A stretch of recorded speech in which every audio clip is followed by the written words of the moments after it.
5 minute का भाव है। इस जमाने को देखते हुए चाचा जी, इस जमाने में क्या चल रहा है?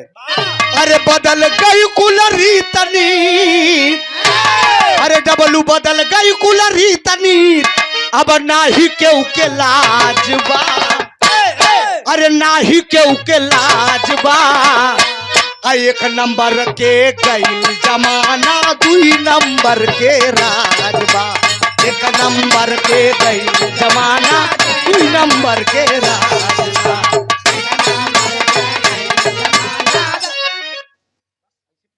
थोड़ी थोड़ी देर में डब्ल्यू विश्वकर्मा जी हमारे बड़े परम मित्र हैं। आपके कर कमलों द्वारा इस लाइन पे दे रहे हैं कि बदल गई कुल रीत नीत, अब ना ही केहू को लाजबा। 1 नंबर का गई जमाना, 2 नंबर का के बा। 1 नंबर में बाप आहाई अब, 1 नंबर में बाप आहाई अब, 2 नंबर में बेटा। 1 नंबर में बाप आहाई अब, 2 नंबर में बेटा। 1 नंबर में बाप आहाई अब, 2 नंबर में बेटा। 10 नंबर में आहाई हो नाती, 10 नंबर में आहाई हो नाती, रहे पलंग पे लेटा। 10 नंबर में आहाई हो नाती, रहे पलंग पे लेटा। 10 नंबर में आहाई हो नाती, रहे पलंग पे लेटा। मेटा जैसे पेट फुला के, मेटा जैसे पेट फुला के, बोलत बे अंदाज बा, बोलत बे अंदाज बा। 10 नंबर के आहाई जमाना, सगरू गुंडा राज बा। 10 नंबर के आहाई जमाना, सगरू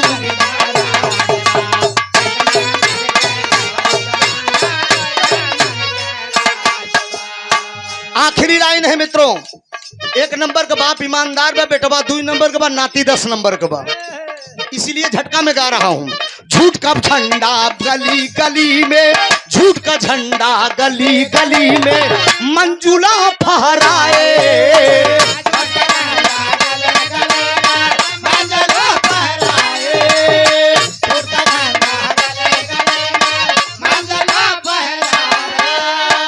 आदर्श पैथोलॉजी मनीष यादव जी हमारे भिदूरा चौराहे से, संतोष जी के आप बुआ के लड़के हैं। अच्छा ठीक, धन्यवाद। मुलाकात सुबह सुबह होती है। 100 रुपया। झूठ का झंडा गली गली में, मंजुला फहराए।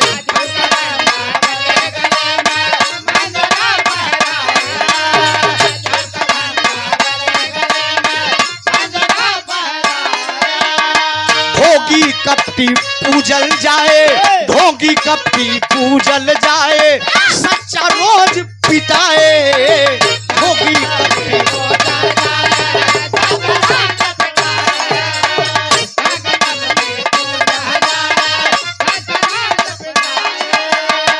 त्रिभुवननाथ कहे कि सुनला, त्रिभुवननाथ कहे कि सुनलाई, बोलत यान के तान बा, बोलत यान के तान बा। 1 नंबर के गई जमाना, 2 नंबर के राजबा। 1 नंबर के गई जमाना, 2 नंबर के राजबा। 1 नंबर के गई जमाना, 2 नंबर के राजबा। 1 नंबर के गई जमाना, 2 नंबर के राजबा। जिंदगी तोहरे नामे तरबीन हो गई, जिंदगी तोहरे नामे तरबीन हो गई, जिंदगी तोहरे नामे तरबीन हो गई। AW जिंदगी तोहरे नामे तरबीन हो गई। ए राजा तोहरे देखले बड़ा दिन हो गई, हे राजा तोहरे देखले बड़ा दिन हो गई, हे राजा तोहरे देखले बड़ा दिन हो गई। ओ जिंदगी तोहरे नामे तरबीन हो गई, जिंदगी तोहरे नामे तरबीन हो गई, हे राजा तोहरे देखले बड़ा दिन हो गई, हे राजा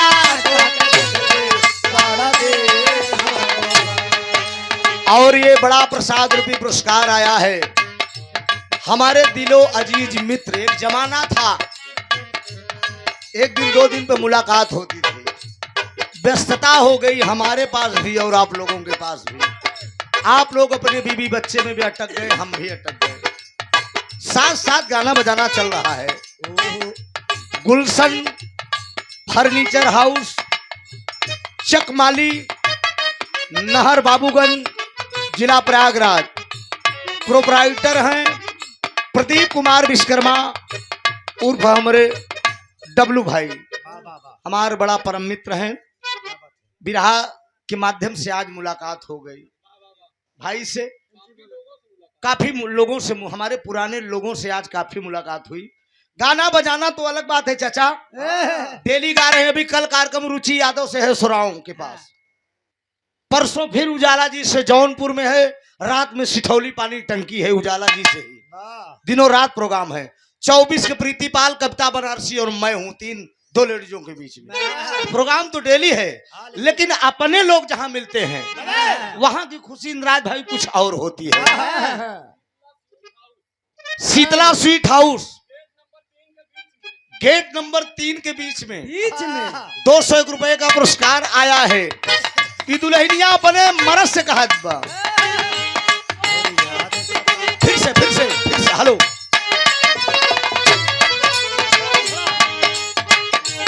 नारा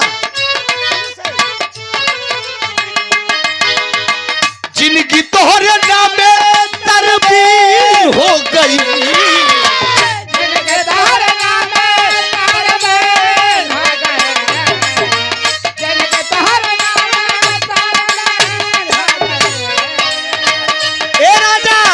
जिनकी तोहरे नामे तरबीर हो गई। ए राजा तोके देखले बड़ा देर हो गई, ए राजा तोके देखले बड़ा देर हो गई, ए राजा तोके देखले बड़ा देर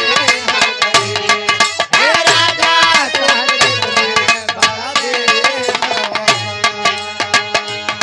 तोहर याद सतावता हमरा के तड़पावता, तोहर याद सतावता हमरा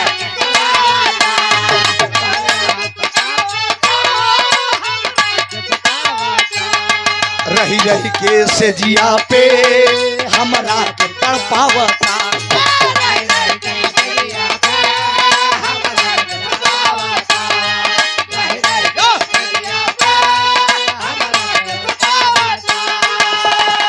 सोनवा के गहना सवतीर हो गई,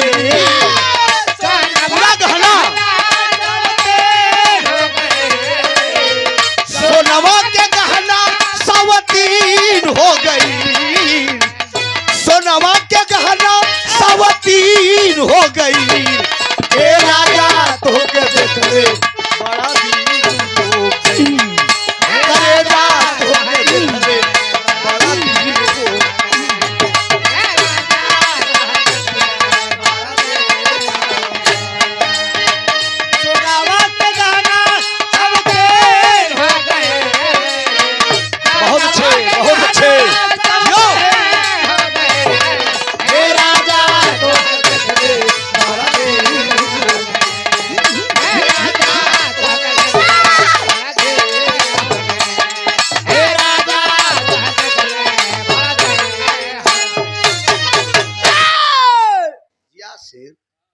तू जब रहबा तो कुछ न कुछ नया हो भाई।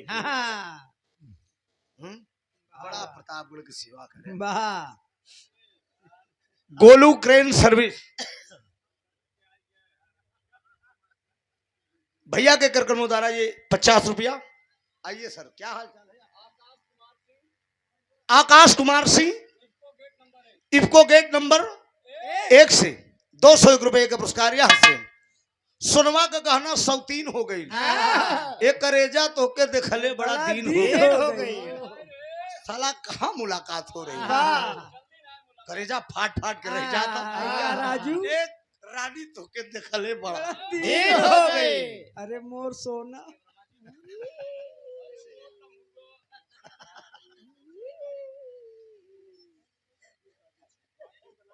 हमारे बड़े परम मित्र हैं, आरसीएम में हमारे सीनियर हैं मैं भी ज्वाइन किया हूँ इनके साथ, काफी दिनों से काम किया। अब तो व्यस्तता के कारण मजबूर हूँ, लेकिन सामान यूज करूंगा, थोड़ा व्यस्तता है।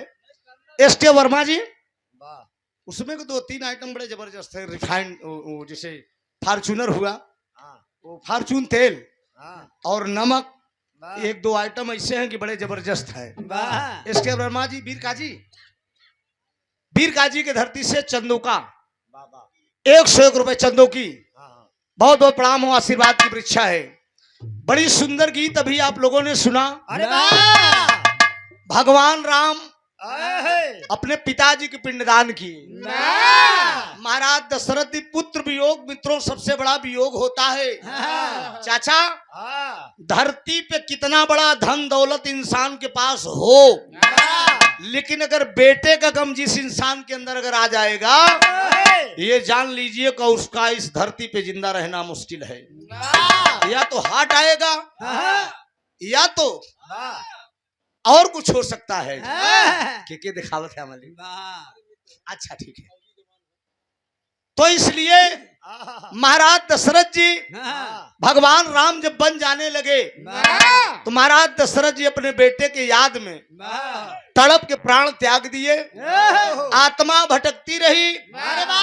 लौट कर जब आए लंका से विजय हासिल करके, कुलगुरु वशिष्ठ के कहने पे वही गया फाल्गु नदी के किनारे, गया नदी सूखी है, मैं भी गया हूं, चूंकि मेरा कार्यक्रम झारखंड में था।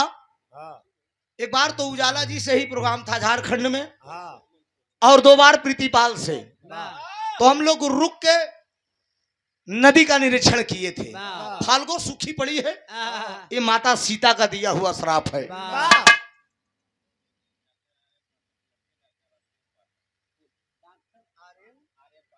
डॉक्टर आर्यन पाठक के लड़के डॉक्टर आशुतोष पाठक, आप माननीय डॉक्टर साहब के कर कमलों द्वारा मास्टर उस्टर के भेद था भैया, क्योंकि चंदू हरण के सादर 500 रुपए का पुरस्कार है। डॉक्टर साहब को बहुत बहुत वंदन है, अभिनंदन है। टूटियों के लिए क्षमा प्रार्थी हूं। लकी पेंट, इफ्को गेट नंबर 3, भैया की तरफ से 201 रुपए का पुरस्कार। बहुत बहुत प्रणाम। सकल पंच को मेरा नमन है। माता सीता पिंडदान करने के लिए गई, फाल्गु नदी के किनारे गाय माता भी झूठ बोली, पंडित जी झूठ बोले। एक द्वारा स्वीकार किया गया पीपल के पत्ता, यानी पीपल का वृक्ष स्वीकार किया कि हाँ माता सीता पिंडा पार रही थी, उन राजा दशरथ को पिंडदान किया है। जरा सवाल है, अभी अभी उजाला जी द्वारा बताया गया, यही कारण है कि कलयुग में आज पीपल की पूजा होती है। लेकिन गीता में साफ साफ लिखा है, कुरुक्षेत्र के मैदान में भगवान कन्हैया ने अर्जुन को उपदेश दिया था। अर्जुन ने सवाल किया था कि प्रभु कहां कलयुग में कहां कहां आपका वास होगा। तो भगवान कन्हैया ने अर्जुन को बताया था कि अगर वृक्ष में अगर मुझे खोजोगे तो पीपल के पेड़ में मिलूंगा, पंछी में अगर मुझे खोजोगे तो मोर के रूप में मिलूंगा, और मनुष्य में अगर मेरी तलाश करोगे तो एक राजा के रूप में मिलूंगा।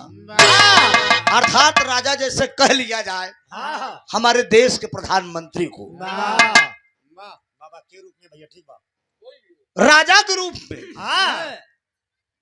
मैं मिलूंगा, मेरा अवतार रहेगा उसमें।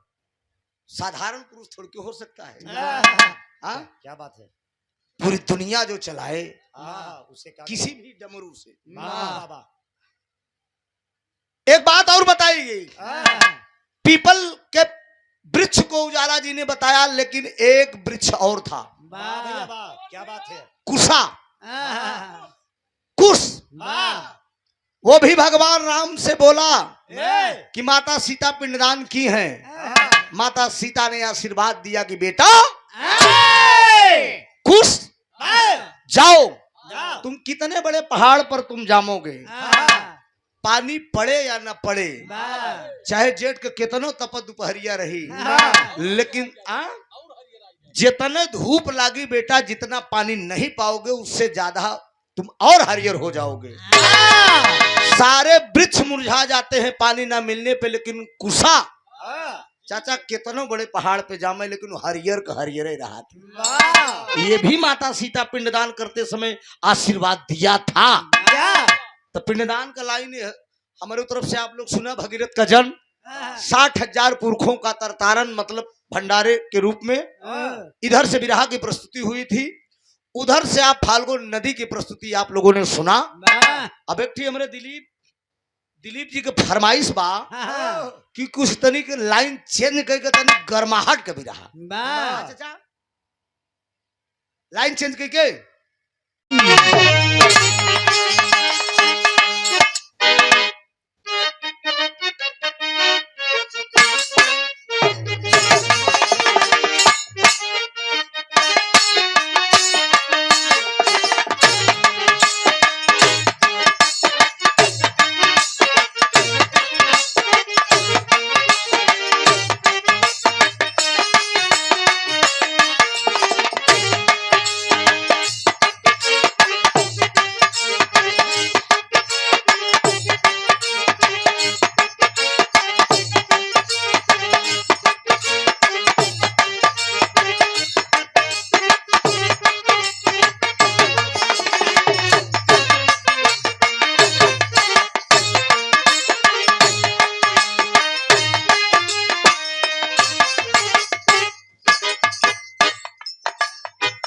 अजरा मोहब्बत वाला,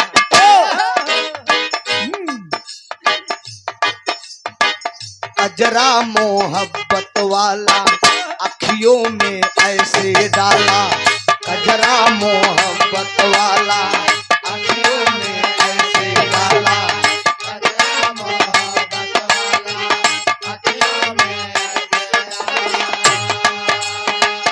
अजरा मोहब्बत वाला अखियों में ऐसे डाला, कजरे ने ले ली मेरी जान, हाय रे मैं तेरी कुर्बान, कजरा मोहब्बत वाला अखियों में ऐसे डाला, कजरे ने ले ली मेरी जान, हाय रे मैं तेरी कुर्बान, कजरा मोहब्बत वाला अखियों में ऐसे डाला, कजरे ने ले ली मेरी जान। यो आकाश क्या बात है मुरेला,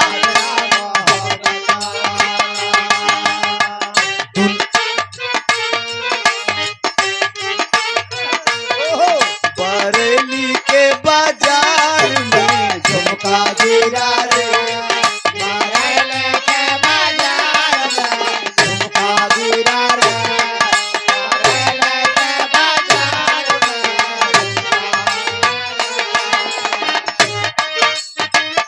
अच्छे। अरे झुमका गिरा, झुमका गिरा, झुमका गिरा रे, झुमका गिरा, झुमका गिरा रे, झुमका गिरा, झुमका गिरा, झुमका गिरा रे, झुमका गिरा रे, बरेली के बाजार में झुमका गिरा रे,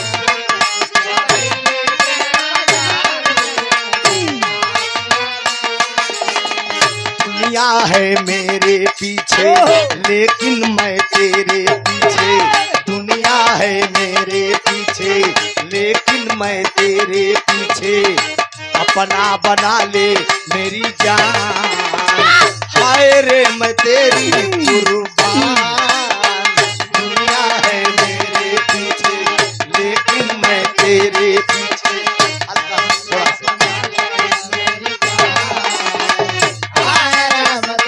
यो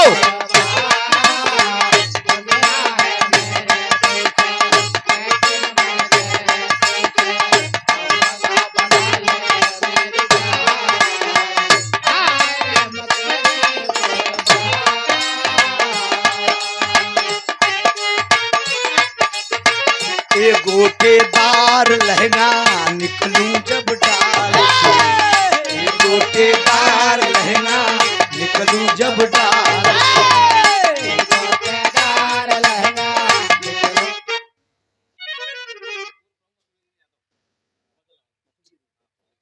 बाबू हमारे धर्म के पूजनीय पिताजी बाबू मसूरिया दीन यादव जी, वाह भैया। पूर्व ब्लॉक प्रमुख आहा, गिरधरपुर के सरजमी से। वाह वाह वाह। बाबूजी का नमो ही मसूरिया दीन बा। हाँ, उजाला जी बहुत ही सम्मानित व्यक्ति हैं वाह भैया। और हमारा बड़ा पारिवारिक लगाव बा इनके भतीजे के बियाह में, इनके बेटवा के बियाह में। वाह। हम कम से कम इनके दरवाजे पे भी 10 प्रोग्राम इनके माध्यम से गाए हैं आहा, और आज कई सालों के बाद मुझे इस क्षेत्र में आने को मौका मिला है। वाह वाह। 26 साल मुझे बिरहा गाते हो गया, ऐ, काफी दिनों के बाद इस क्षेत्र में आया हूँ। क्यों अध्यक्ष जी? आहा, बाबूजी के कर कमलों द्वारा नाम तई मतारी बाप को हो तो पुराने डिजाइन में तो हमारो नाम रखा है त्रिभुवन, आहा, ये पूरा नाथ। आहा, मतारी बाप जब रख दिए तो रख दिए। आहा, अब तो इंटू पिंटू चिंटू खिंटू सिंटू मिंटू, आहा, हाँ अंचर पंचर। शॉर्टकट में रखात बनाम। आहा, बाबू मसूरिया दीन की तरफ से पूर्व ब्लॉक प्रमुख हैं आप अरे वाह। और समाजवादी पार्टी के आप क्या है? हाँ? नेता। नहीं कोई पद पे हैं बाबूजी, सचिव हैं समाजवादी पार्टी के। आप बड़े जुझारू नेता हैं। अनमोल पुरस्कार देकर आपने, हेलो भाई साहब, सम्मान किए। अनिल कुमार सिंह इफ्को गेट नंबर 1 से वाह। 200 रुपए का पुरस्कार इस लाइन में है कि दुनिया है मेरे पीछे लेकिन मैं तेरे पीछे, ऐ, अपना बना ले मेरी जान। ओह, 201 रुपए का पुरस्कार कमल चरण में नमन है, आशीर्वाद की परीक्षा है।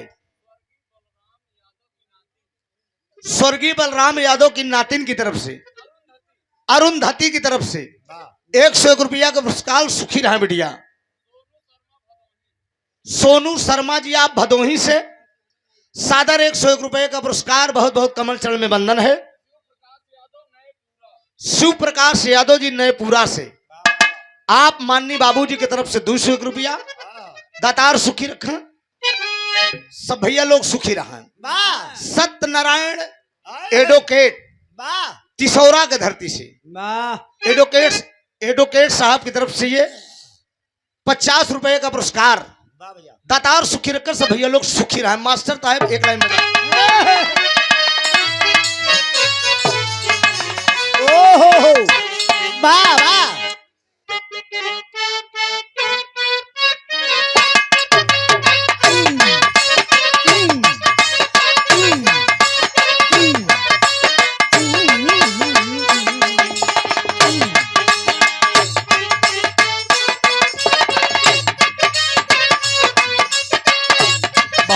बहुत अच्छे जियो।